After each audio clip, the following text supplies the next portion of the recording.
All Um, good. How are you? I'm great. It's great to officially meet you. I know. It's so cool. It's like I remember when I saw like just you talking, and then I think I watched a few more videos. I was just like, I feel like I know you. Like we've met before somewhere. You just Yeah. have that like, sometimes people talk and you're like, there's something so familiar about this energy or something. I feel like we've talked, but then I kept thinking about it, I'm like, I don't think so. So Nope. I anyway. mean, in fact, I didn't know about your band until I don't know, maybe about 3 or 4 months before the album, this last album came out. Yeah, So that I think you were mentioning it. It was a newer band to you when you discovered it and stuff. So yeah, yeah. I mean, honestly, it's the Monarch Heavies, thing because I was following their Instagram and they posted a little clip of the can't remember what, a Pressure Me video. That's what it was. And just hearing that little clip, like no bullshit, I heard that clip and I went to go listen to the full song and I immediately went and pre-ordered the album because I was just like, no, because it's like that's like right up my alley, that kind of shit. So that's which awesome. which which leads us to here. So thank you for being here. And Yeah, absolutely. Now, is that your real background? Like, is that yes, your room? this is this So for is this anyone who is it's my that's office. crazy. That's like that's that for anyone else, that would just be some made up bullshit, picture they found on the internet. But that's like there's so many. I love your collection. That's huge. Yeah. Yeah. This is essentially my dream office, and it only took me, 45 years to get it, but but I got there. No, But that's awesome. yeah, yeah. This is music has been my obsession since I was an early teenager, and so I've been really big on collecting things, but it wasn't until I got older and had like a steady job, and then I met my wife and she also had a steady job, and so together we were able to like kind of create a life where we could both just kind of do the things we always wanted to do, and for me it was I love this. that. So That's amazing. That's beautiful. I remember like, when I was a kid, and I've talked about this, maybe just one or two other times with people, but I was extremely shy, like just didn't want to go outside, blah, blah, blah. But yeah. my dad had like this beautiful music room. So no matter where we moved a lot. He would always have a room dedicated to music, and it would have walls of vinyl and CD, whatever format. But Hmm. and I spend hours and hours just listening. And I'm not like you. I'm probably like a lot of people who can talk about a record and everyone who was on it, and the producer and the engineer. Like I wish I had that kind of.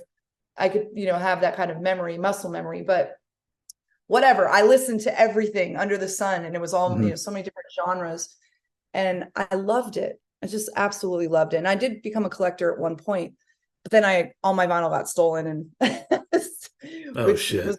such a bummer. But yeah, after that, I'm like, oh, I haven't been collecting since, but I do miss it sometimes. Just something about having the physical.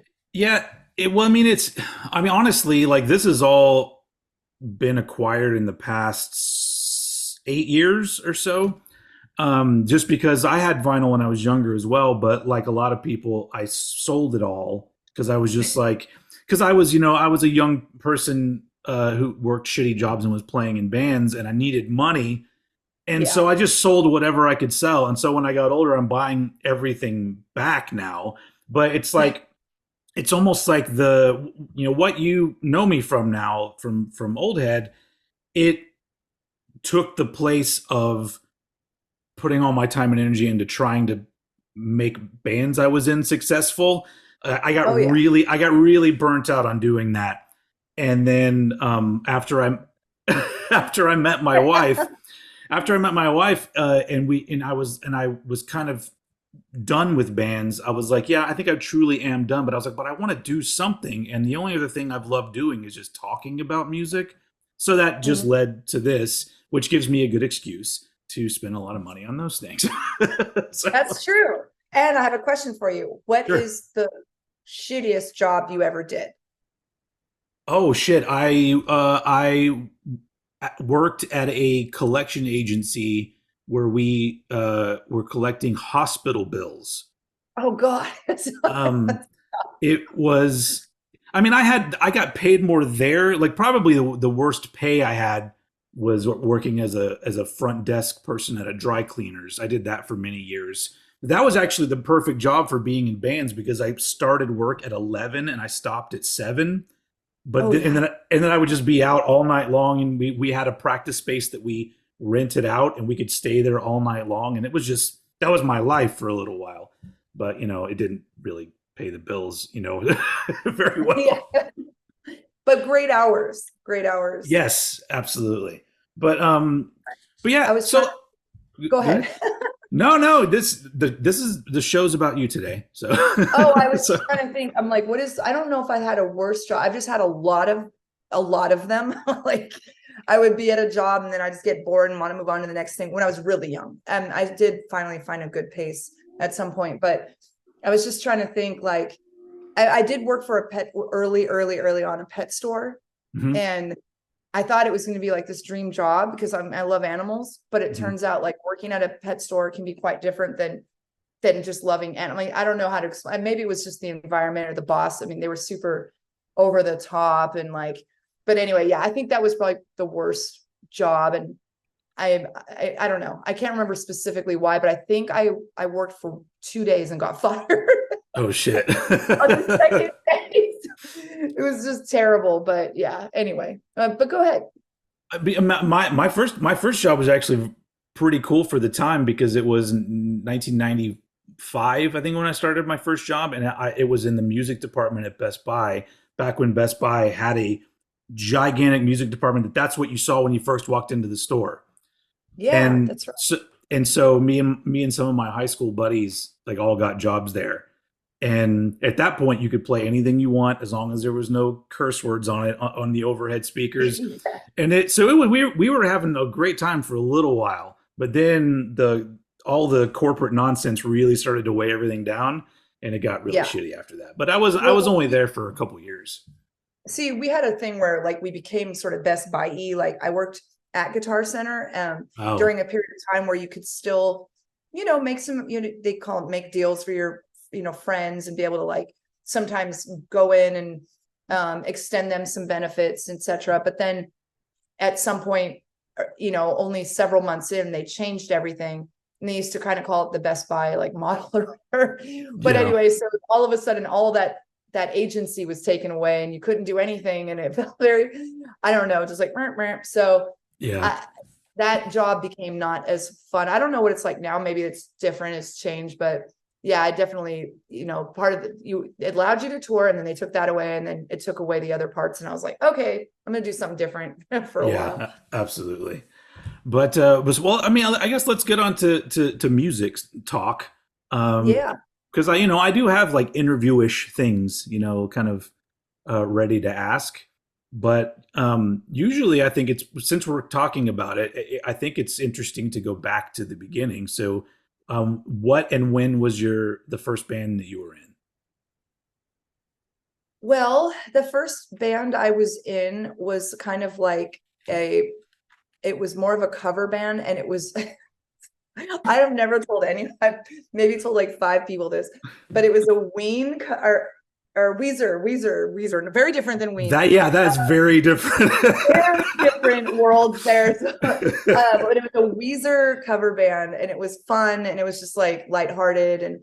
But yeah, I loved Weezer and it was just super fun. And I think I've always loved like 90s music and yeah, I've just always, I think that kind of definitely found its way in this record. There's little pieces here and there.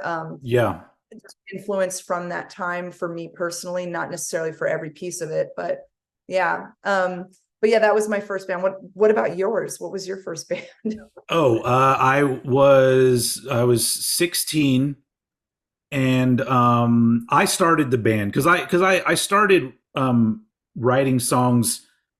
Me and Dave Grohl kind of started off the same way. where we where he tells the story about doing songs on his double cassette deck tape player, where he would record something on one tape, flip it, overdub, doing it again, and just over and over again. And so That's so I would cool. make albums of. I mean, I still have them too. Nobody's ever going to hear them. My wife hasn't heard them. They're it's really bad. And it's weird because at that time I didn't know if I wanted to be in Sepultura or in Nirvana. I didn't know. I just kind of wanted both at the same time. But so I had already been writing songs, and so eventually, once I got people to be in a band with me, I started this 3-piece band, and we were called More, MORE. And Uh-huh. but that's kind of what I went by when I did my solo stuff back in the day anyway. But we were all originals. The only cover songs we did non rock cover songs, but we did rock versions of them. We were kind of like a sludgy pop punk band, I guess. It was weird because Yeah. it was 95-ish, so it was this weird crossover happening where we were all kind of still listening to metal and grunge, but also Green Day had happened. And so it was like this weird, that's kind of what it was. It was a sludgy pop punk band, I guess. But the only songs we covered Say You, Say Me by Lionel Richie. Oh my gosh, that song is so good. Yeah, Say you, say me. Yeah, that one is so dope. and we did the other one. We did a Phil Collins one as well because I'm a huge Phil Collins fan. I I'm have a been huge Phil Collins fan. like lifelong. I've been so. What? I knew we were going to be friends. I'm trying to find like a Phil Collins shirt that I can wear. Like there's that I one should that like, I should punked have out. worn. I have the one where he's doing this and he has That one, yes, I want I that have that. shirt. I have that. Look, I Go knew to you have it. Can I go, wear it too if you already have yes, it? yes, you can. You can go to. I got it from T Public, the T Public website. That's where I got this one too. My Point Break T-shirt. I Oh love it. yeah, I'm not wearing my glasses. I only see Oh, shapes right now. that's Keanu Reeves and that's Patrick Swayze. Okay, cool. I can't even see that. Anyway, but yeah, that was my first band, and we only lasted about a little over a year, just because like the story with every band I was in for 25 years, I was the only one really taking it seriously. And That so happens, it happens to a lot. I think a lot of times, like, you join a group and, even like I think when we first started Fucked and Bound, we were just it was kind of a non-serious situation. We were just like, mhm, we'll just literally make like a live demo. I think it's literally called Live at the Black Lodge demo. And mhm, then we were like, maybe one more release and then just like kill it or whatever. And in some sense, I guess you can say we did. I mean, we did change the name and whatever, but it takes just reflecting back on like early bands. And like mhm. you said, you could do a band and another band, another band. It takes so much work to Yeah, try to wrangle and get people excited and keep them motivated. And also just to figure out what everyone can kind of contribute and make things feel good for everybody. And mhm. there's so much to it. And I think that being inside of it is much different maybe than if you were just going to look at it from the outside and you had never participated in that before. You Yeah, just wouldn't understand how much work, blood, sweat, and tears, but also just like a lot of emotions and everything. It's yeah, crazy. yeah. It was tough for me just because I could never. It's good when you find at least one person that you can kind of latch onto that has the same sort of vibe that you do, which I guess you have with Brian and your band. It seems like you guys have Yeah, played together for a while. absolutely. Yeah, So yeah. And even when you're playing like devil's advocate with each other, or you're like have different ideas, their passion is at the same level. So yeah, you might be fighting over shit, but you're really just like at the end of the day, you care. And so the end result is something gets accomplished because yeah. there's always that momentum. Yeah. I mean, there was a drummer that I played with in a few bands that we kind of had that together, but everything else just never clicked. And on top of that, being the sole songwriter of everything for the most part that I was in, it got so exhausting, which is why, but now, like, I do stuff on my own. I don't know if you knew that. I actually just put out a new song No, I did not. Can we do a last thing? week. what is a shameless plug right now? Like, what is the name of your solo project? Oh, it's called Supporting Actor, and Okay, it's very heavy alternative rock. very cool. It's metal tinged heavy alternative rock. But I've been doing that since 2018, I think. And it just, I haven't done a lot of stuff, but it's been my outlet to just sort of record my own stuff and throw it out there. And I don't got to pay anybody anything. It's just kind of living out there, you know? No, I Um, love that. And because we part of our process before this record, Find Out, is we started trying to work more in a DAW and like get our ideas someplace where we can kind of hear them back. mhm. That was part of it. And the other part was just going and recording the demos and hearing them back um, ahead of actually going and recording the full record. Yeah. But we're even more so interested in using that, using a DAW now and getting our ideas kind of more sort of a blueprint for everything. And so do you do a lot of work that way, like on your own? And It it's really weird how I work because I'm still kind of old school at heart. So, I am using, modern technology to record and use effects and stuff, but I still like just turn on the notes app or the voice notes app on my phone and play my guitar into it and then try to write lyrics to something before I ever do anything else. But the lyrics is the problem, which is it's weird because I have these things I want to ask you and then we're kind of like poking at them. yeah, But let's poke even harder. What would because you like you to well have? because I'm assuming that you write all the lyrics of the songs, correct?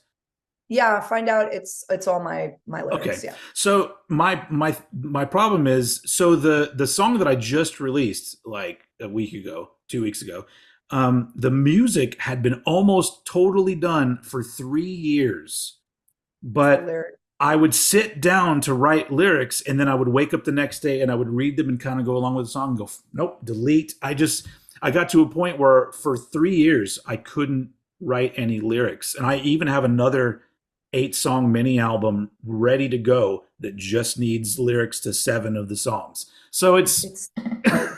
so I mean, so it's do hard you, for some people, maybe not so everybody. that's what I was gonna say. Like, do you ever are you ever faced where you don't know what to write, or do you have a process Oh, that helps you? all the time. I know, I feel like I know the melodies so much faster, like Yeah, where like me the too. cadence and the melodies, like that, like if people even heard these songs before they became like real songs, for me as far as the lyrics go. It's Hmm. just mumbo jump. It's like I'm like wah wah wah wah, like I'm creating those like spaces and I'm hearing those melodies first. Hmm. And then it kind of reminds me of like sculpture. I went to school for art and, I'm specializing in like stone and I've brought this, up before. You're kind of chiseling away. It's almost like creating negative space. I kind of feel like there's a blob there, there's Yeah, yeah, space, and yeah, then you're just chiseling it down to actually create the meaning in the lyrics. So very subtractive work, I guess, in that way. But it's really hard. I totally, that resonates with me. And I feel you so hard on that. It's really, really hard to say something's finished. Because like, yeah, even if I write something and maybe this resonates with you, I'll look at it and then like a week later, I'm like, it's just not good enough. Like it's just, I'll keep reshaping and yeah, it just feels like it takes me so much longer than maybe it takes other people who they write something and they just know what it is, or they start with the lyrics, maybe they're hmm, writing poetry and they can just somehow reshape it a little bit and apply it to a song. So I guess everyone has their own process, but I do understand that feeling of it taking a long time. It always seems to take me yeah. quite a bit of it. But I think maybe it would take less time if I didn't, like you said, come up with a melody and cadence first. So yeah, sometimes I'm having to fit words. That's the only thing that I miss about playing in an actual band is that we would put songs together, and every band I'd ever been in, I would be singing gibberish, but then I'd find myself singing some word that felt really good. And so I would put that word down on paper and be like, okay, write a line around that word. And then that would be the beginning of everything. I like that. I like that as a springboard. And there's been occasions where that's happened where Mhm. like or a phrase, I'll hear something, write it down. Yeah. Brian sometimes will have a word or two or a phrase that he'll send me and just be like, this is interesting. Or, and, so every once in a while I'll take something and I'll build off that conceptually. Yeah. But yeah, and I think when I get stuck, sometimes I'll pull out a book of poetry and just like read through it. Or someone, I can't remember who it was, but they said, do something that has nothing to do with writing. Like go look at art, like go to an art museum, go do something, go for a run, just anything to kind of shake you loose of the thing, or do something creative that isn't music, but Yeah. is still creative, and that it can, like painting or something. Yeah. I mean, my problem is I'm obsessive, and so it's really hard to tear my brain away from things. But I really do think that this particular year, and a few of the albums that have come out, yours included, have actually kind of lit a fire under me to try to write more, because I hear. That's why, like I said, like in the review I did of Find Out, that it really like feels like, I don't know, like something that I would want to do. Yeah. And so like that makes me go, well, I can do things. Why am I not doing things? And so That's like the best compliment. If something you create inspires creativity, like it doesn't matter what format, what medium, like that is such a compliment. I always say you can inspire someone to be creative, or you can kind of like get an emotion out of someone. Like if yeah, someone comes to me and show is crying, like I can't imagine a better compliment than somebody feeling something. yeah, So those are the two things that are, I mean, when you hear that, that's validating, makes you want to just keep moving forward. yeah. I mean, that's all that. Yeah, that's all. Because I mean, when I started playing in bands, obviously there was the dream. It was the '90s, so there was the dream of rock stardom because that was happening everywhere. But but once that it became very clear that that wasn't kind of be in the cards, it was all about connections, like making a connection Yeah. with an audience or whoever was listening to it. But I love back to lyrics real quick, just because I have a specific lyric question, because this is the nerd in me for this particular band. So in the song Pressure Me, is there a Nirvana reference in the lyrics? Yeah. Okay. Okay, good.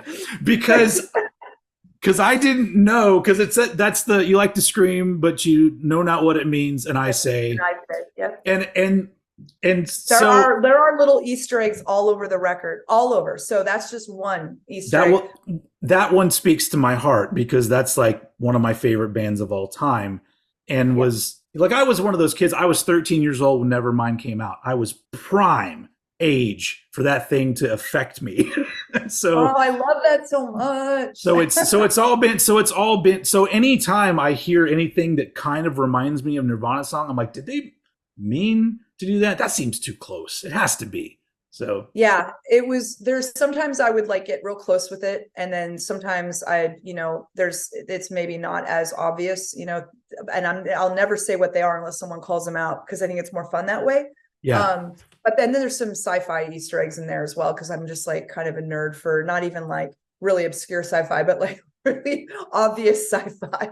Yeah. So, but yeah, they're in there, and they're peppered, and fantasy. Yeah, those three things for sure. All That over. but it's weird because that the lyric that you quoted in that, it has always been a bit of a conundrum to me, because the way that you've worded it is the way I remember, because there was they released a cassette single for Lithium, and the selling point of this single was not only are there a couple B-sides, but all the lyrics to Nevermind are inside this cassette. So we all went and bought it. So because there was no lyrics in the album. So finally we get to read like what Kurt's saying. And in the lyrics, he says, not he knows not what it means. And I say, ah. And I was like, well, that's weird. Well, he just says ah. But then years down the line, I'm seeing transcripts of the lyrics where it says it's different. It's a different wording. He don't know what it means, is what it says. And I go, which one's the right one? Is it don't know what it? See, this is the shit that goes on in my brain where I'm just like, And is it? so I I I know about this, and Yeah. there's actually on the record the digital lyrics. There's at least a couple times where the physical format lyrics are slightly different on purpose than the digital ones. Have fun with that. Oh shit. I'm gonna be up all night. No. Yeah, we created these.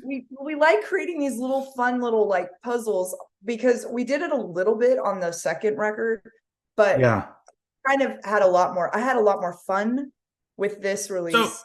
I have to say though, if I remember right, I was looking at the lyrics on Apple Music, and there are subtitles to the songs on Apple Music. That's it. That's something that's different. There's no subtitles in the actual physical album. There's Like as in subtitles on Apple. like as in a song title and then a subtitle. Like one of the songs, the subtitle says Tad, and the other one says like I'm serious. Hold on, let me pull it up. I'll read them to you real quick. Hopefully this doesn't start just playing and shit, because then all right, That hold on. is so funny to me, and I know exactly what that is. Was it not supposed to be there? Did we just discover something? A little Easter egg? Yes. All right, so Half Wrong doesn't have one. Let's go to Crawl Space. Crawl Space does not have one. Hold on, we're gonna get there. It seems like the ones where the lyrics move don't have them. And then, come on. Magnetic Point says Revenge of the Nerds. Yeah. So yeah, so they are on here. Cherish, Uh-huh. Cherish doesn't have one. Correct. And then I think Roll Critical has one. Hold on a second. Nope, that one doesn't have one either. But there's a few of them that do. And Yeah. and so I found that interesting because I was like, oh, that's not on the, because like I'm a dork with albums that I love, and I will still do that thing where I put on the record and I put on my glasses and I will just hold the lyrics and have a beer and read the lyrics along with the album.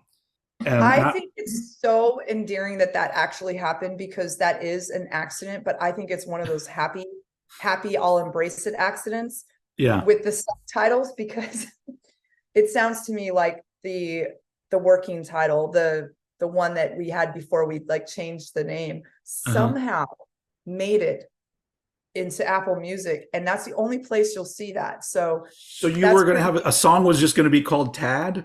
no, it was never like we weren't gonna. Yeah, it was a working title. It was our working title, baseline inspiration or whatever. And Yeah. So I think that's kind of a cool thing to bring up. Can I just talk about Tad for 5 seconds? Oh fuck yeah, I love Tad. Let's talk about it. Huge inspiration to us always, and also for the record and the time and the energy and the spirit that we try to capture. But also, when I see video footage of him like back in the day and stuff, he's an inspiration to me personally, as far as like being okay with humor and being able to bring some humor live and be able to be a little bit funny and ridiculous and big and absurd sometimes. And his music is serious, but he knows how to make jokes. And I just think he's just so like legendary. And some people, like, I just want everyone to just know about Tad and the story of Tad. It's just so beautiful. And him and them and Nirvana toured together in Europe and everything. And I don't know, there's just so much story there.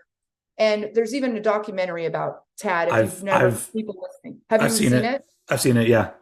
So good. So if people, it's called Busted Eardrums. Wait, I always screw this up because I'm dyslexic. I don't remember. The name? It's okay. No. After this, we're going to put it in the comment thread. It'll be there. Yeah. Or go watch it. But yeah, anyway, Tad, Tad is definitely, there's a few, bands from that era from Seattle and the area that I don't think got enough love. Grunt Truck's another one that I really like. And I'm just like, why don't people talk about them? But Tad is the number one for me, because I always point them out when somebody says, oh man, I hated all that grunge with like Pearl Jam. And I'm like, Pearl Jam doesn't sound like grunge. I love Pearl Jam. Don't get me wrong. but Tad sounds like grunge to me.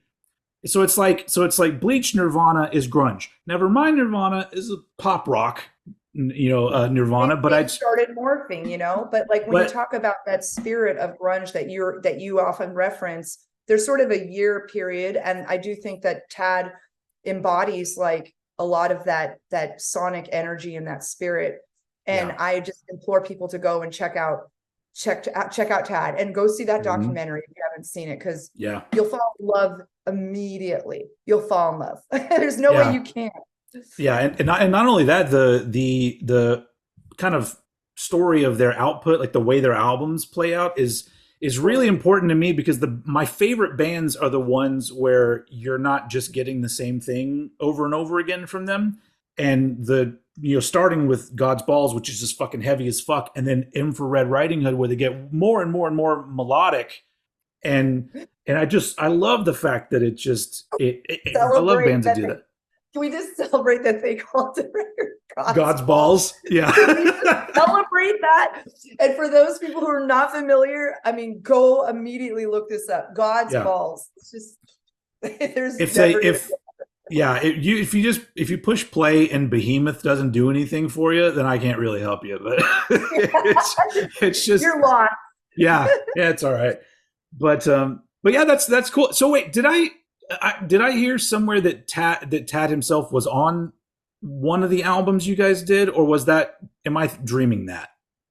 Yeah, in a project prior, and then Tad also helped us with one of this in this project. He was able to he produced, God, what was it? It was like a single that we did.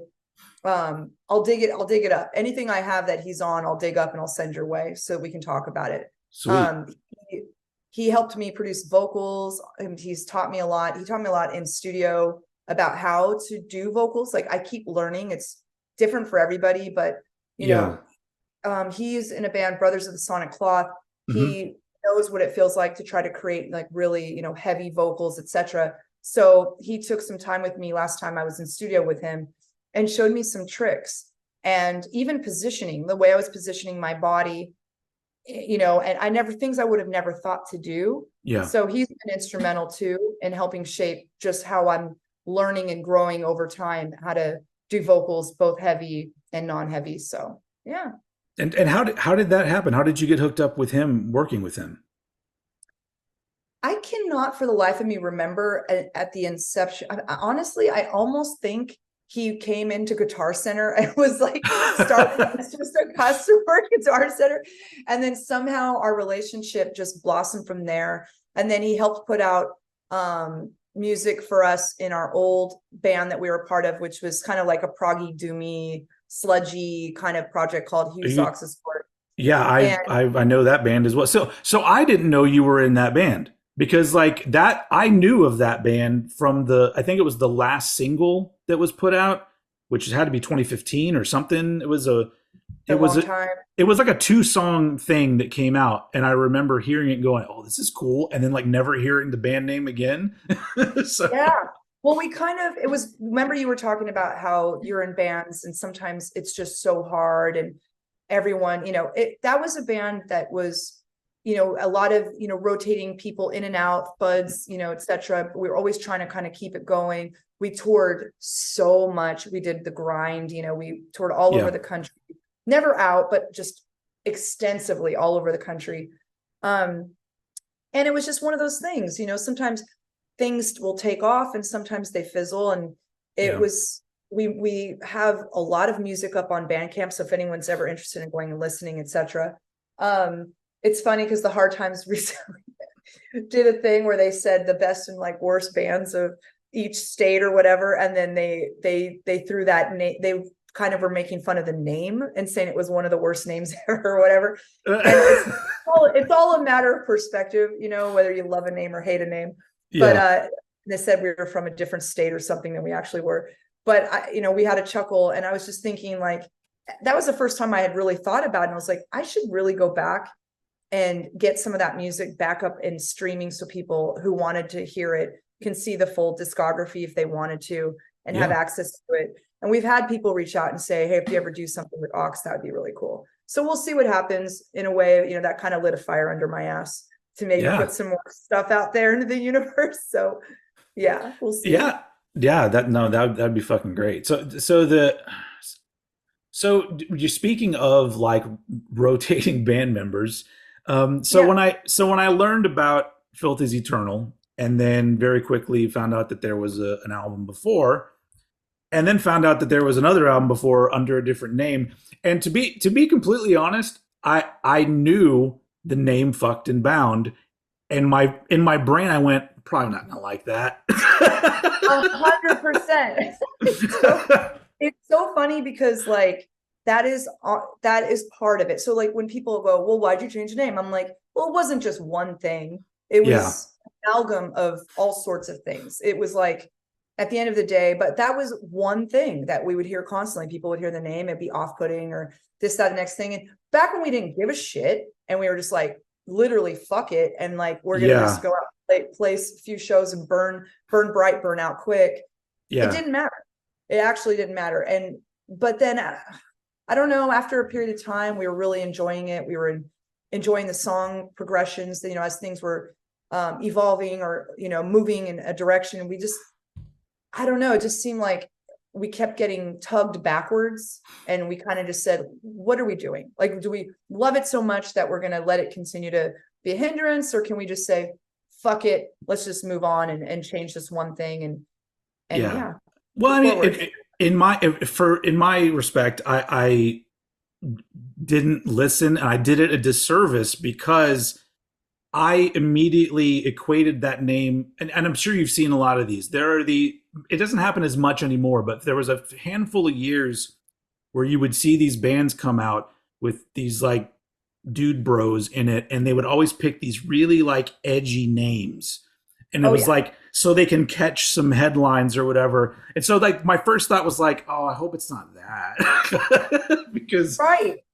And so, but that was part of it. And then, or people would think of it and like it was a different genre. I think Gorgrind, other people would come up with different ideas of preconceived sure. ideas about the genre, or whatever. And what it ultimately came down to was literally a fuck it moment. We just said, Yeah. this isn't worth it. Like it's And just not to interrupt, did the song Filth is Eternal exist before did you name it after the song you wrote, or did that come at the same time? I mean, it's funny because that was graffiti that was written. So we helped run with a collection of people a DIY space Mm. in Seattle called the Black Lodge, and it's still survived to this day, and it's thriving right now, and there's shows being there placed there again. And but at the time there was this graffiti on the wall that actually said "Love is alive, filth is eternal," and Oh. it was in the fucking bathroom. So every time you sat down and just you saw this one piece of graffiti staring at you in the face every single time. And it just kind of got in there, you know what I mean? So there was that. But then we kind of also just thought about the meaning and thought about, the change from fucking bound to filth. And we were just like, it just all felt right. And so we kind of just went with it. And then, you know, the record in relation to the naming of the songs, because there's two, there's Love is a Lie and then there's Filth is Eternal on that second Yeah. LP. Yeah, we just felt like those made sense for the record and for that body of material and for those songs in particular. Nice. I mean, it's a great name. As you could, when you heard on Old Bollocks, Howard like took to the name of the band real quick. He was just like, "Well, that sounds like something I'd be into," and I'm like, "Yeah, it's a great name." But Yeah, yeah, it just, and if I think it means something a little something different to everybody, and I know like from what it means to me would be different than maybe what it means to Brian, but that's what makes it cool too, is that not yeah, over explaining it. I like leaving things a little bit open for people so it's more participatory. It's not so much like everything is just overly spelled out. yeah. Honestly, most of the time, I if I don't know what a song is about, I don't want to know what it's about. And yeah, Because it's like a journey. even if I don't make up my own mind about what it's about, the song, the words themselves become part of the song, and so it's more like another instrument. Here's what the words say here. So if Yeah. it's either something that speaks to me lyrically, or it's something that it's just another piece of the puzzle. And either way, I'm just like, I don't need an explanation. It's fine. You know, Yeah, I love that. there are plenty of bands that fucking just write out exactly what they mean, and I like some of those bands too. But Yeah, me too. There are artists that I know for sure that, a lot of their stuff is like a literary reference, or and everything is really intentional, and everything is, or they're world building, and then they've got the whole schematic there for you, presenting mhm. to you at the same time they're presenting the music. And I love that too. I love it all. I think for me, I always like I guess I think I like fun, and I like to create like a little puzzle, like you said, like maybe it's a little bit of a game. Yeah. I mean, I'm a big gamer, so, or I've talked about that extensively and in other publications, etc., just because it's a huge part of what brings me joy, and Hmm. also what brings me together with other people. And so I think there's a little bit of that in the music. I think it's playful. And I was hoping some of that came across Yeah. in the body material. Oh, yeah. The lyrics are great just because I don't know what they all are about, but they're worded in a way that's engaging, and so it's great. Great job. Gold star. um, but and honestly, my if I had my favorite, and this isn't even lyrically speaking. This is just the entire song. Signal Decay is my favorite song on the album, That's one of my favorite songs too.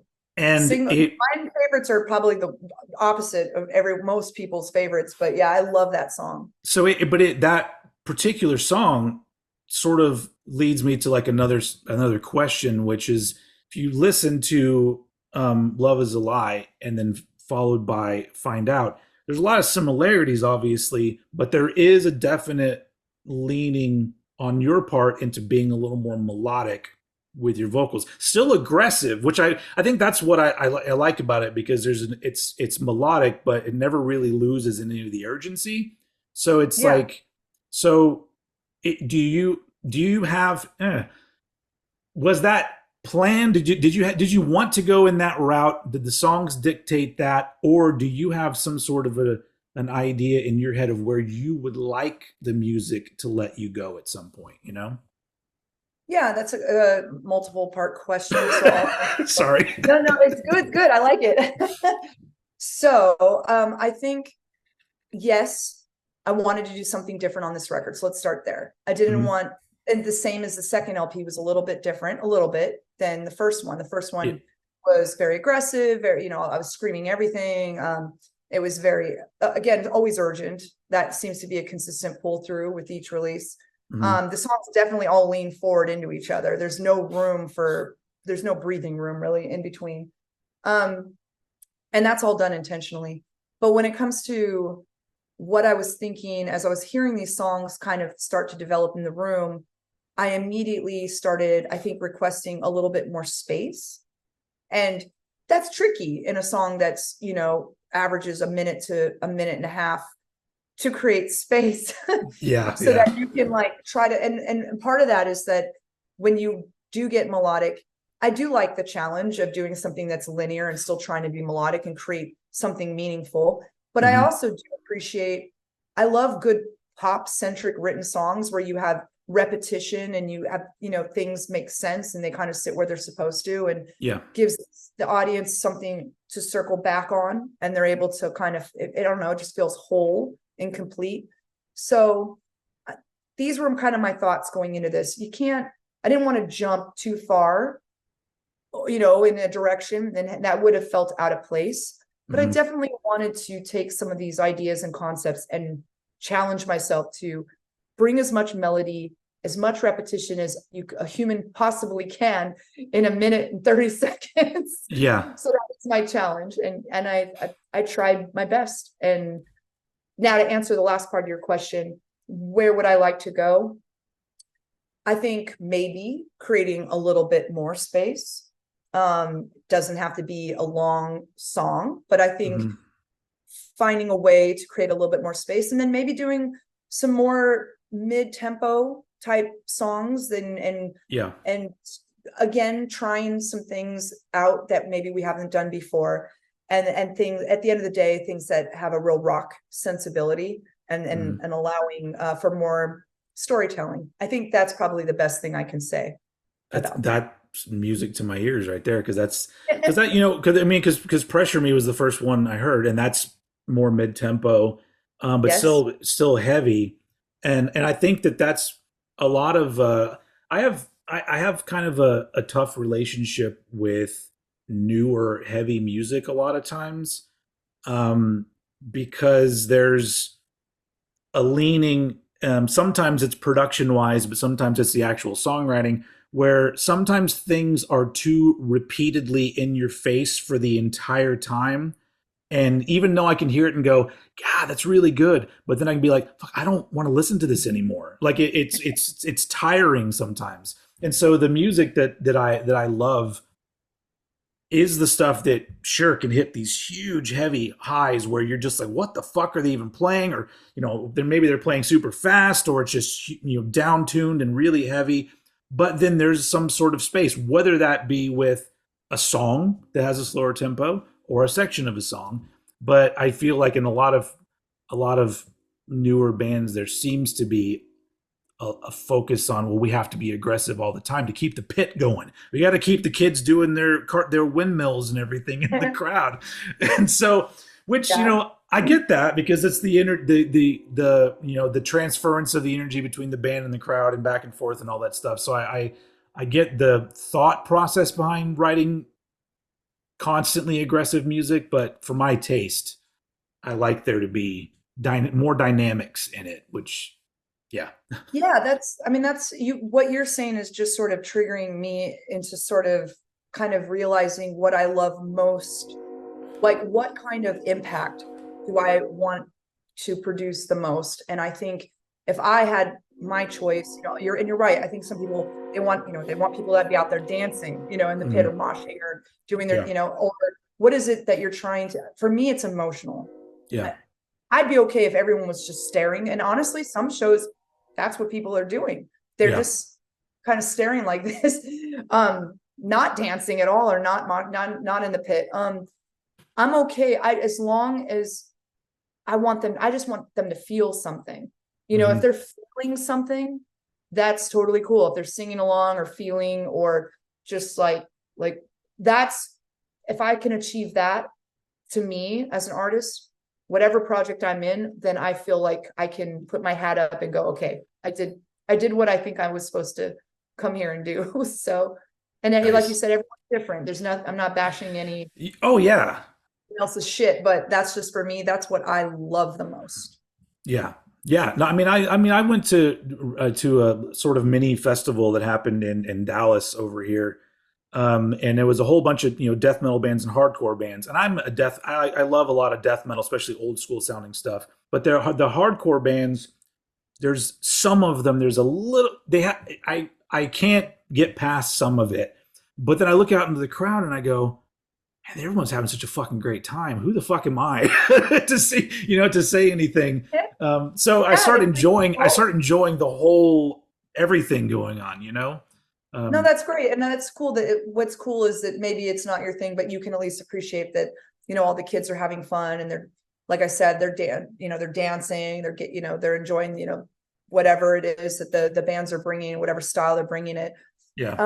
And there's just something for everybody, it feels like right now. And I think, I'm seeing a lot of mixed bills, like where you'll have, even in just like, take one genre of hardcore, I'm seeing all this diversity of, a power violence band, and what sounds like an alternative rock band. And then, like, there's all this mixture of different feelings and energies and emotions. And it's really beautiful to see that. And I also think, I have to commend you for being able to sit back for a second and just go, if they're having fun, they're having fun. Maybe it's not my thing, Oh, but I had to learn that throughout the years. As I've gotten older, I've been able to look at myself and be like, dude, what your shit is your shit, because that's what it is. It's not everybody else's shit. And so yeah, totally. to put it nicely, I guess, but it's easier for me to step back. That's why I like, if you really ever are, totally bored or like ill and you need things to watch, and you watch a lot of my videos, you'll notice that, like, I rarely say anything negative And it's not because I don't have negative thoughts. I only talk about the music that excites me. So Yeah. I'm not going to make a video where I go, I want to talk about this new album that I hate from this band that I don't even know. And it's just, well, why would I do that? There's so much of that out there. And Right. There's a lot of arguments about this, art and how subjective or objective, it is, or if you make something, if you produce an album, like the critics that do like to chew on things and tear them apart. yeah, And whether that has any real value, or is it pure entertainment? Is it clickbait? I don't know. And then there's the flip side of that argument. But I think at the end of the day, each person, and I consider you an entertainer, you bring that whatever energy you enjoy. So if your energy yeah. is what you've curated and crafted, I think that's really beautiful. It's like, know thyself. You're like, I'm loving what I'm doing. I'm loving the way I'm doing it. And that's really cool. Yeah, and plus you mentioned reviewers, and this isn't just in the world of music. I would throw this over to uh, movies as well. I really do think, and a lot of people would probably hate me for this, but I think that nobody should be reviewing anything they wouldn't listen to on their own, or something they wouldn't watch on their own, because it's like the next, every time you turn around, there's some film bro who's comparing a romantic comedy to Citizen Kane. Why is this romantic comedy not as good as Citizen Kane? I'm like, no, you're not the audience for this. So maybe go review the indie film where they're trying to be a little more artsy. And same thing with music. I'm just like, I'm not going to review a country album because I fucking hate country music. But I'm never but that's what you're like, that's the most you're ever going to hear me say about it. I'm just like, nope, I don't like it. So, but I'm not going to go, I think I need to review the new country album. No, I don't. No place. So Yeah, I think that's really great. And what's cool about that is that I don't know, maybe I equate that to the same thing when they say like write what you know. yeah, yeah, It sort of reminds me of that. So you're doing what you know, what you love, what you're familiar with, instead of going to some other place, because how much justice will you be able to do it if it's not kind of in your wheelhouse? So I have yeah. to, that's very respectable, I think. And I think it came from me getting butt hurt when I would really like something and somebody that just didn't know it would be like, "Oh, this is shit." I'm like, "Well, what?" Just shut up, because it's like you're not interested in hearing it in the first place, and then I don't know. I so Someone that told me never to read the comments on anything. Like I remember when I first started doing music, and in a more serious fashion, I suppose, and things were kind of floating around places, and there's like forums, or there's like, I won't say which websites, but there's certain websites that are like, don't even go to that website. yeah, But that the comment section, is a place for people. I don't know. I just saw this diagram, and it showed that the loudest people only represent the 2% of people who love, and the 2% that hate. But most people's opinions sort of sit in this vast majority in the center. You know what I mm-hmm. mean? And so, but they're the quiet ones. You're really just hearing from the two extremes of this model. And I'm totally not doing this thing justice in the way I'm describing it. But it makes sense. Yeah. yeah, so I try to take things like that into consideration. I try not to look at comments as much as possible, but I'm human and sometimes I still do. And I'm just like, and I try to, if I do see something, I have to remember that everyone just has their own tastes, and it's just funny to me because most of the things that end up landing are those people who are on those ends of the spectrum versus the vast majority of the people in the middle, So. Yeah. It's all presentation, because I'm just like, if you don't like something, if you don't have a take that I can take anything away from, then I don't need to hear it. You're just being a dick. But I'm perfectly fine with people not liking something. I'm like, well, give me something more than just fuck this, it sucks, One last thought I have on that is that Oh. a lot of, yeah, now we're going to get deep. That I think that honestly, if you back far enough away from it, Mm-hmm. and this is something I think that is just sort of systemic with society across the board, is that a lot of people feel a lot of frustration, pain, confusion, isolation, sadness. Maybe in their own life, they're not happy with like what they're doing. Maybe they hate their day job. Maybe they hate their relationship. It's really like some basic fucking like psychology 101 shit. It's so easy to just shit on something. Yeah. Because at that moment, you somehow make yourself feel a little bit better, a little bit higher, a little less shitty with your own circumstance. And I think at some point, way down the road, they're going to look back at this time and what, this mass conversation, this hive's nest of just basically just people. It's a reflection of probably their own frustrations with their own situations more than anything else. Yeah. And I know that sounds really like psychoanalytic, whatever bullshit, but at the same time, kind of resonates. So. Yeah, no, absolutely. It's a thing that I have to take into consideration, but sometimes I have a hard time wrapping my head around it because it doesn't make me feel better when I feel bad to shit on something. The thing that makes me feel better is making somebody else feel good when I tell them something is cool. So I'm all like, what is wrong with my brain? Why does my brain Why work can't that I way? just shit on things?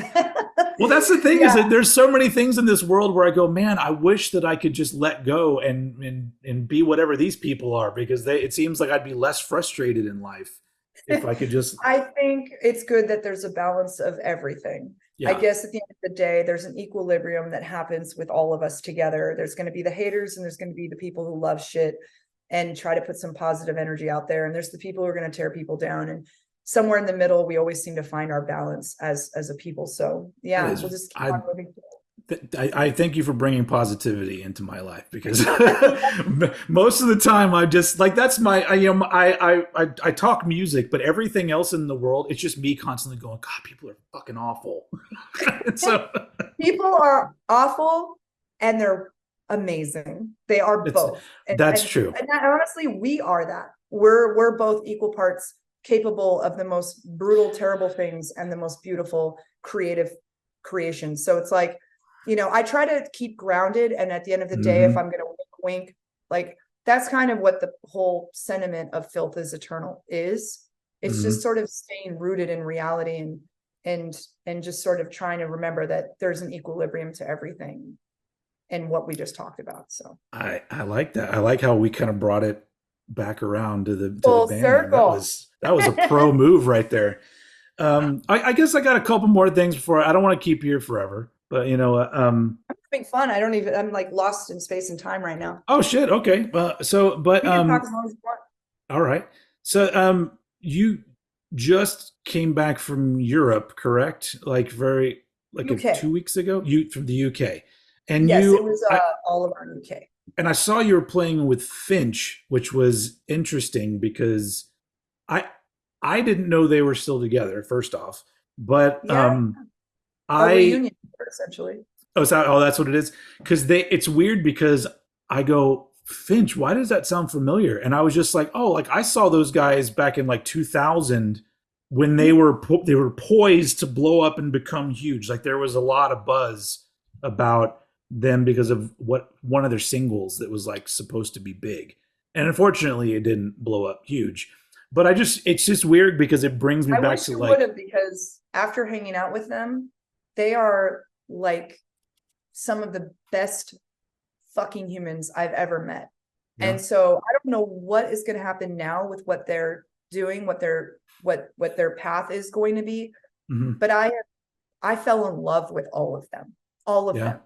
And they're so like, also they're so punk. Like they have all these like little DIY methods of doing this and that. And they were like so sweet. And they knew like, we're still a band that's mostly played basements and shit. So we're getting out there, playing these like proper stages and these venues and trying to realize, oh, maybe we need more than 30-minute sets and shit.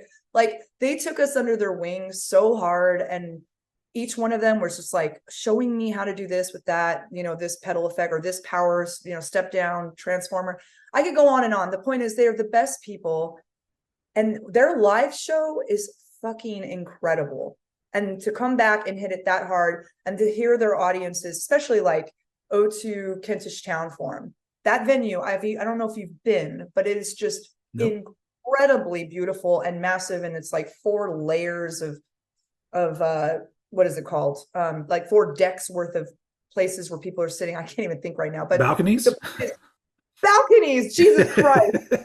So there's like 4 balconies and it's just gorgeous. And just watching the whole place packed and singing back to them every word of every song. I mean, the impact that they had was incredible, and to sustain and see people come out and love them so hard, it was emotional. It was just beautiful, and it's everything I fucking love about music. And honestly, to be able to do that with Finch, to get to do that with Botch, and to just do that with Suicidal Tendencies, I could go ahead and just say, like, if I just like die tomorrow, like, I'm good. Like, that was just an incredible year.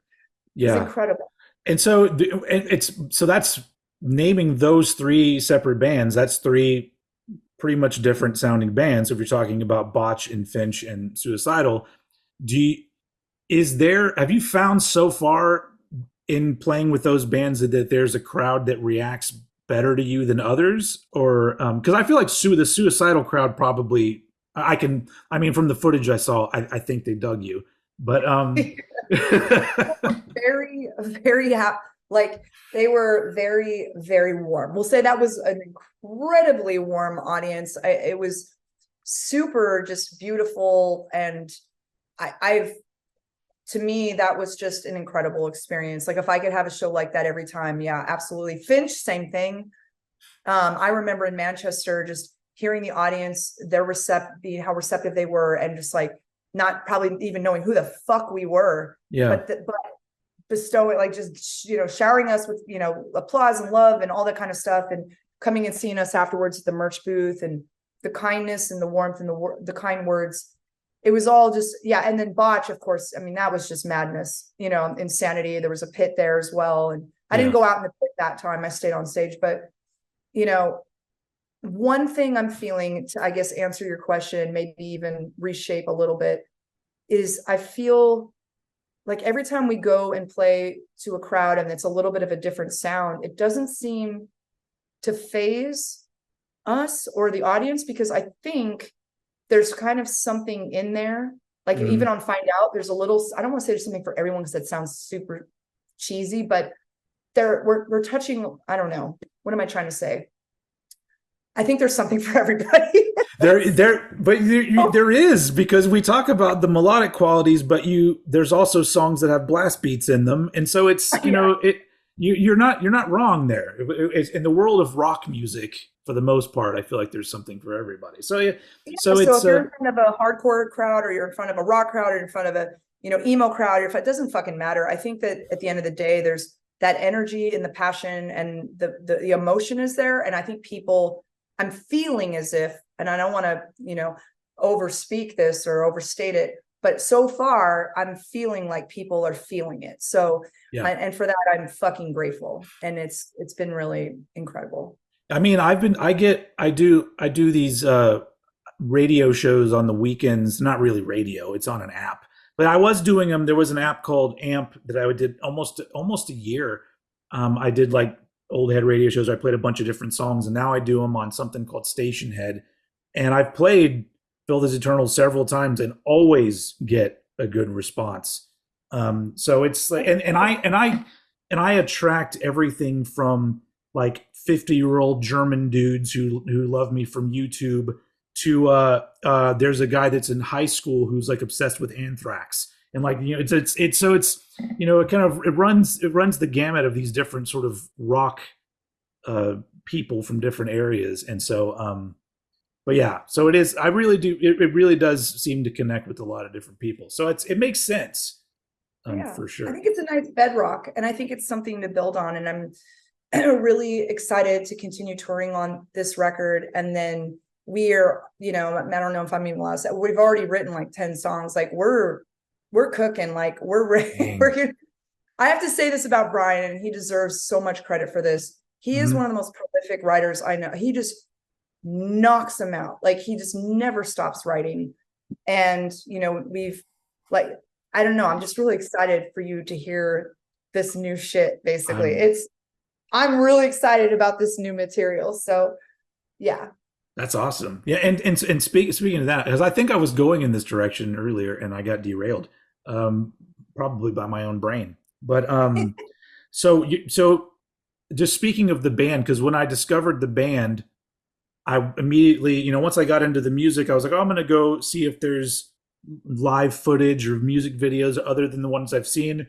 And it seems like there's rotating people in the band.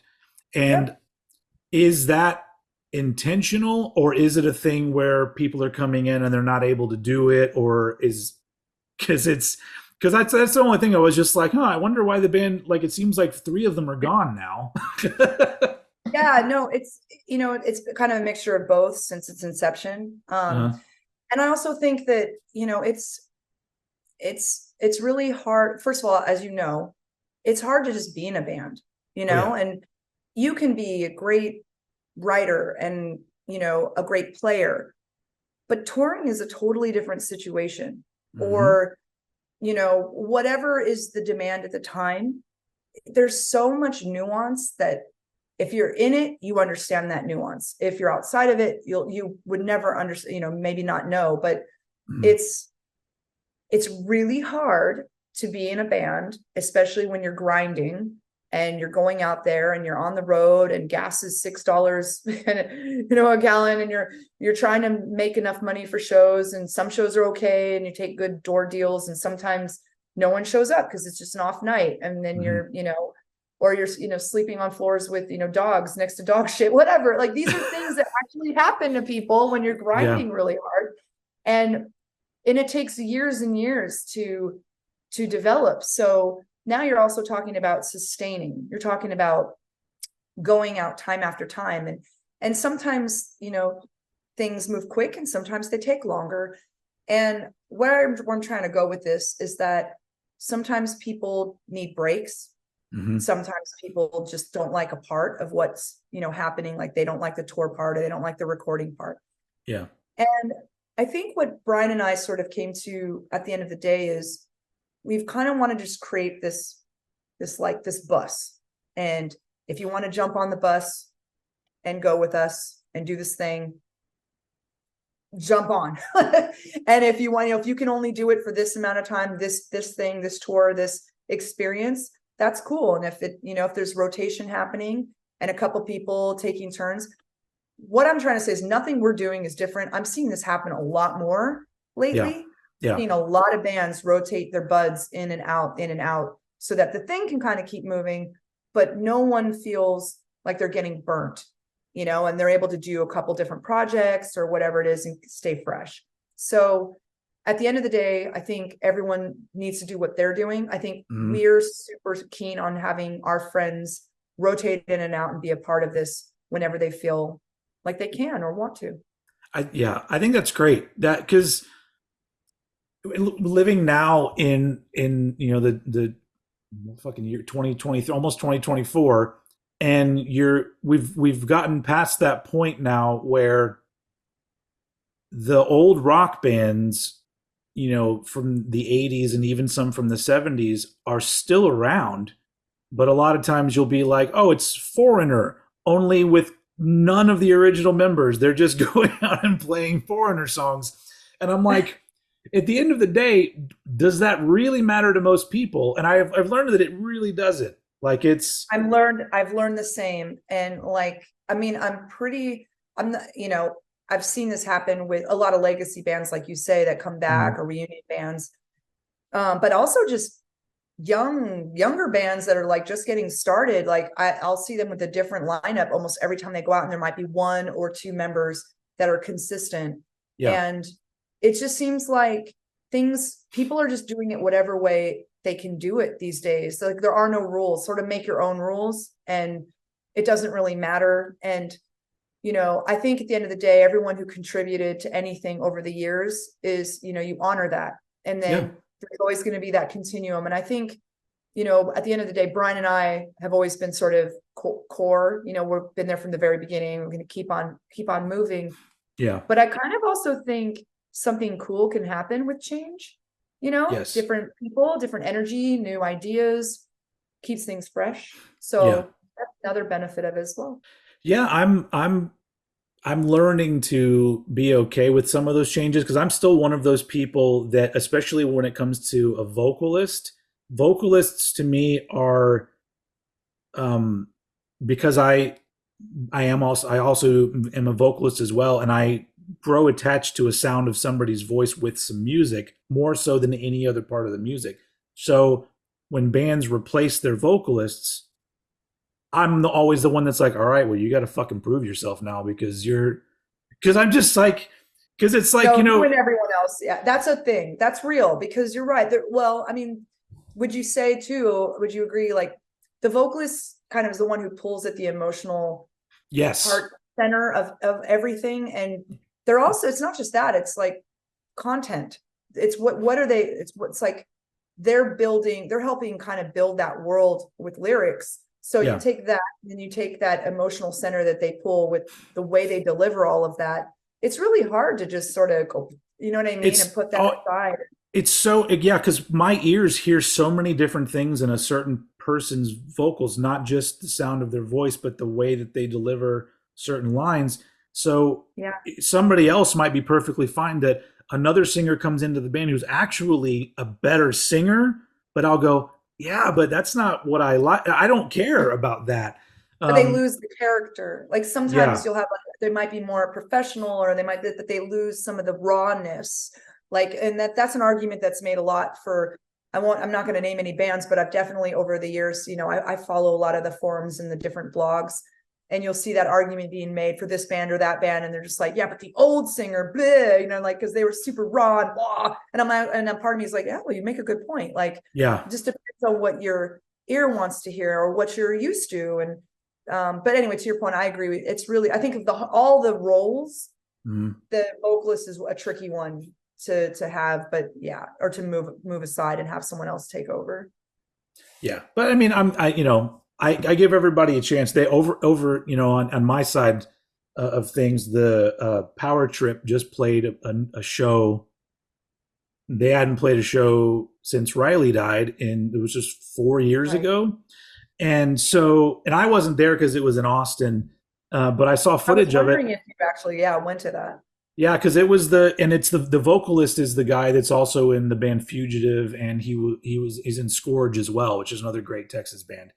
But I don't know why I'm just going on. It's like I'm interviewing you, but now I'm going off on a tangent. But that's just what I do. I love that. I actually Okay, love conversational interviews, so I love okay. it.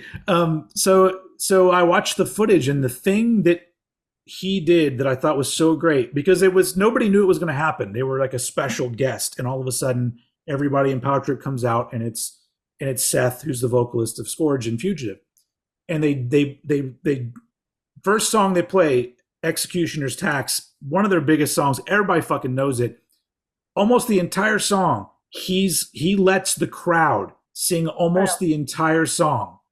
And I just went, that is classy as fuck to me right there. Yeah. Because it's just, you're not coming out saying, look at me. You're like, no, look at you. You're the ones that are here. And then they sang almost all of that song. And then he started to pick it up and do a couple more songs. And I could not agree more. I think that's beautiful. I mean, I did read a little bit about it, and I didn't deep dive, but I kind of like read a couple sentences about that's the move that he made. And I think that is so classy. I can't think of a classier thing he could have done, honestly. Yeah, it was beautiful. It made me sad that I wasn't there. Yeah. Where are you? Like, you don't have to tell me your like specific geolocation, but like what city are you? Houston, Texas. Houston. There you go. But I actually grew up and lived 41 years in Austin. And then I met my wife, and her family is from Houston. And it got kind of the point where I got kind of closer with her family, and Austin has kind of become a very different city. And so, we ended up moving to be closer to her family. And once I got here, I realized that I actually enjoy it a lot more than Austin. You like Houston better? Yeah. I'm actually looking at something super quick because I wanted to see if there's a chance that I'm coming your way next year. Oh, you guys already got dates planned? Can't say, but You're coming to Houston? Can I you don't have to say a band, but can I ask you, are you opening for somebody bigger? I'm just can say that I'm coming to Houston next year. Oh, okay. All right. Good to know. So I'll get to hopefully see you in person. Sweet. Yeah. And Yeah, so Houston's been good to me so far, and mostly just because I like it feels like a huge melting pot. Like everywhere you go, you run into completely different kinds of people, and Yeah. I got kind of burnt out, for lack of a better term. I got kind of burnt out of being in Austin, and it was just like the same white people everywhere I went. Just So feels like the same thing, the same day, like with Groundhog Day, like Groundhog Week. Like yeah. same. So I came here, and all of a sudden, it's just like everywhere you go, it's some different culture going on. And I'm just like, oh, this is so great, because I've always felt like somebody that doesn't quite fit in anywhere. And to Yeah. be somewhere where there's all these different people, I'm just like, great. This is absolutely perfect for me. I love hearing that because, I don't know why I thought that Austin was the more diverse city. I think from It's traveling, it's I considered think more it's considered more liberal. It's like there's it's a more liberal. I mean, I guess Houston's pretty liberal too. But other than that, Houston's more culturally diverse. That's good to know. yeah, Austin does have its diversities here and there, but it's really it used to be called the live music capital of the world. People still call it that now, but it's absolutely not. It got to the point where so many of the small venues that bands I was in used to play all got shut down because they were building fancy condominiums and the people would complain about the noise. So all of Oh, these, and then the rent skyrocketed.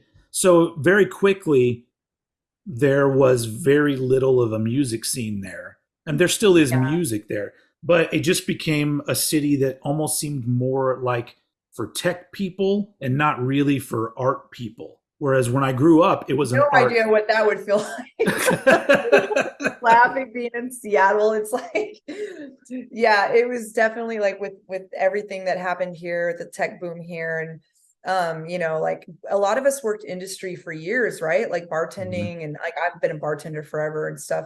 And just being in industry and watching the change and gentrification that was happening and all the same stuff, the same shit, Yeah. like also like people in tech like coming and not tipping.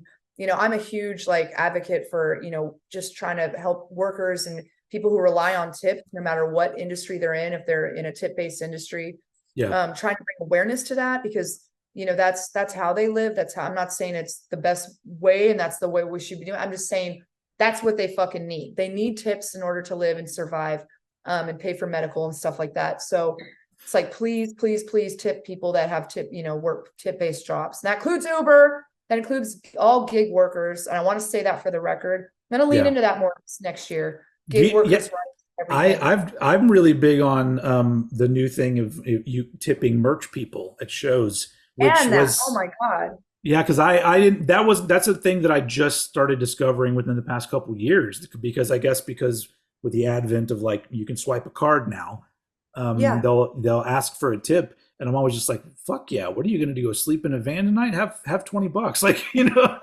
Yeah, I think for this next tour that we do next year in 2024, for the person that's gonna hopefully come with us, is do both. Like have like a physical tip jar and then have like a QR code thing, and also on the where they go to pay, they can tip. And then so that person has all these different avenues, for potentially getting more money as well. Yeah.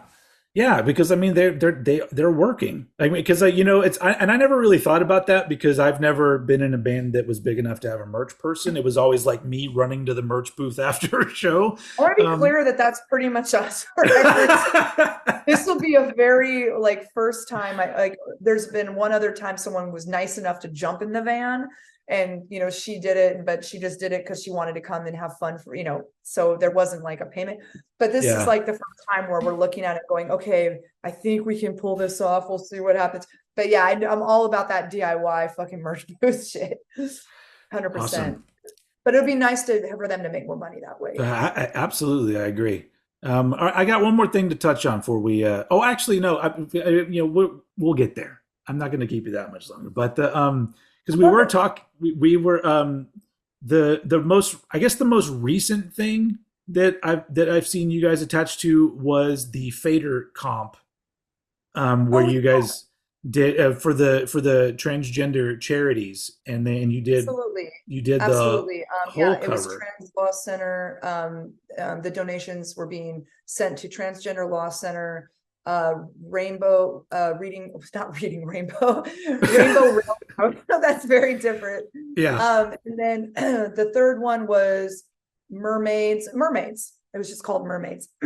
Those were the three that were all the contributions were being donated to equally. And then it was only up for a month. So it's now been expired, but that was really cool. And yeah, when they reached out and asked us if we wanted to be a part of it, I thought that was really beautiful because, that's a cause that I'm constantly, trying to ring bells and raise awareness for. So, yeah. Yeah. I'm super passionate about that stuff too. I already have been, considered a bleeding heart liberal kind of person, but not to. I have a daughter, and she's about to be 13, but she has already discussed with me, not necessarily trans issues, but just the idea of where she fits in with sexuality. Yeah.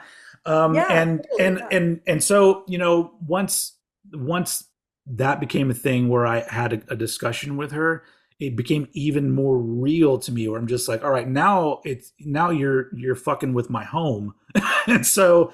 Because now it's like it's closer to home, as you mentioned. It's someone it's your daughter, or it's like if a friend came to you, or like someone. It just anytime it's close to you, it's right there, and it becomes even more real, more important. Not more important, but just more tangible. It's something that makes sense. Yeah, and I know how that, because she's younger, so like I basically said, look, you can come to me 50 times and change your mind about however it is that you're feeling. The point is just keep talking about it.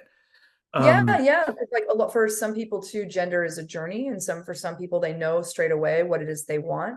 And I kind of just I didn't have access to this information or tools or anything when I was a kid, and I always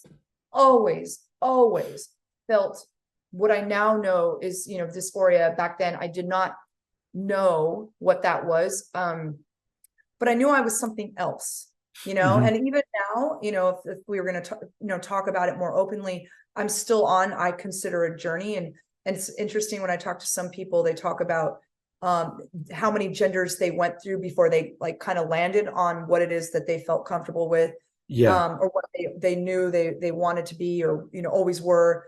And it's different for everybody, but I love that I have this information, access to it, that I have a community that I can talk to, that I have, a person that I talk to, like really kind of like a gender coach, like somebody I could go to and talk to about these things, that there is things available. But what I hate is that for some people, there's nothing, that they don't have access to that, or they feel isolated, or they feel cut off, or they don't have access to the medical treatments that they want to affirm their gender identity. And so I just don't ever want anyone to feel like how I felt when I was a kid. And I don't want anyone to feel, or even worse than that, for those that, this has been, there's all the way to violence, for people who are just trying to be who they are. And and the frustrating thing on top of that, obviously, is all the misinformation, things being twisted to make something seem evil, I guess, or something. I don't know.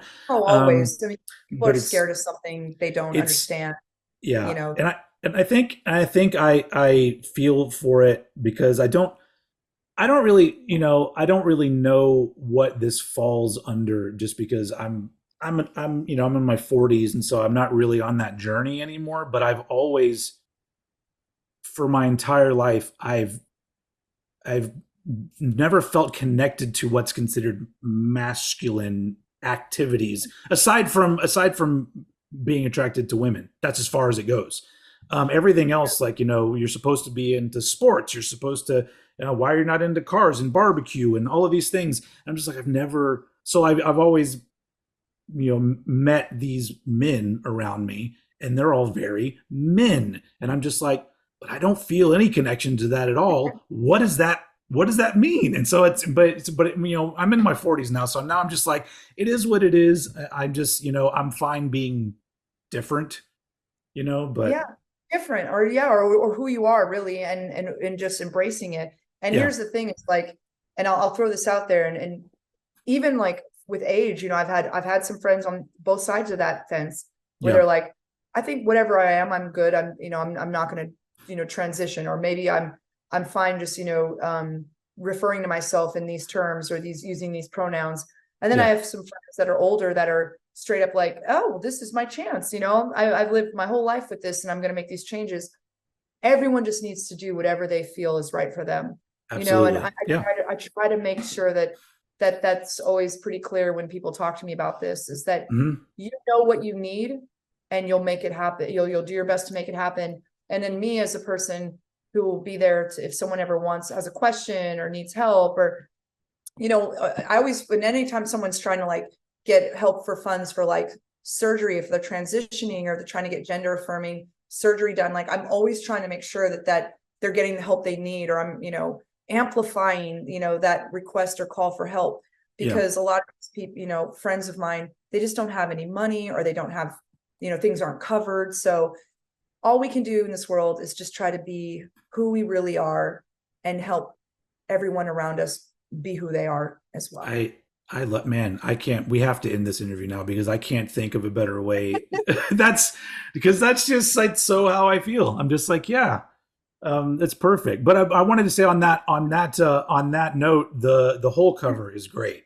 The because Thank you. I'm a big fan of I'm not a huge fan of Hole, but that album in particular was real important to me because I was, teenager at the time that came out. But yeah, so it's And it cool. You raises guys, all those like feelings of nostalgia and like kind of puts you back into that time and pulls it, again, those feelings. And I just think that song in particular, it may have been to some people, maybe it's like the obvious choice, fuck them, whatever. I don't even care. Like I love that song. I love that yeah, record. And it was just, I didn't want to stray too far from it. And we tend not to, we tend to like try to honor the structures. I know that it's probably cooler if we like completely deconstructed and did something totally different, but I think it was as beautiful as is. And I just added, for me, my own, I guess, spice to it, if you will, like kind of, my own energy and stuff. So yeah. I just hope that people love it. And now that it's no longer, the comp is down, Hmm. but we are looking like, what do we do with it? I'd love to put it out there in the universe. So we're talking about that right now, and we'll see what happens. But yeah, if you haven't heard it, I'll try to figure out a way to get it back out there into the universe. I'm gonna say 7 inch. That's what it should be. Should be on the seven Yeah, inch. that'd be So, sick. some other cover song on the other side. I don't know. Do a Tad song on the other side. Um, Oh my gosh, that's what we should do next. Next time we meet, we should do some like show with Tad. that'd be amazing. Okay, like I'm planting the seed now. We'll talk about this more. Probably need to talk to him about it. Yeah, that would be I just love him. that would be amazing. But yeah, it's been a pleasure talking to you, Absolute pleasure. and like I said, I'm a fan. I love that Find Out is an amazing album, and I've there's honestly there's only I'm like a massive Metallica fan, and I've listened to Find Out more than the new Metallica, which I love it. But Oh, so it's just one of those things where it's yeah, it's great. It's connected with me, so it's great to talk to you about it.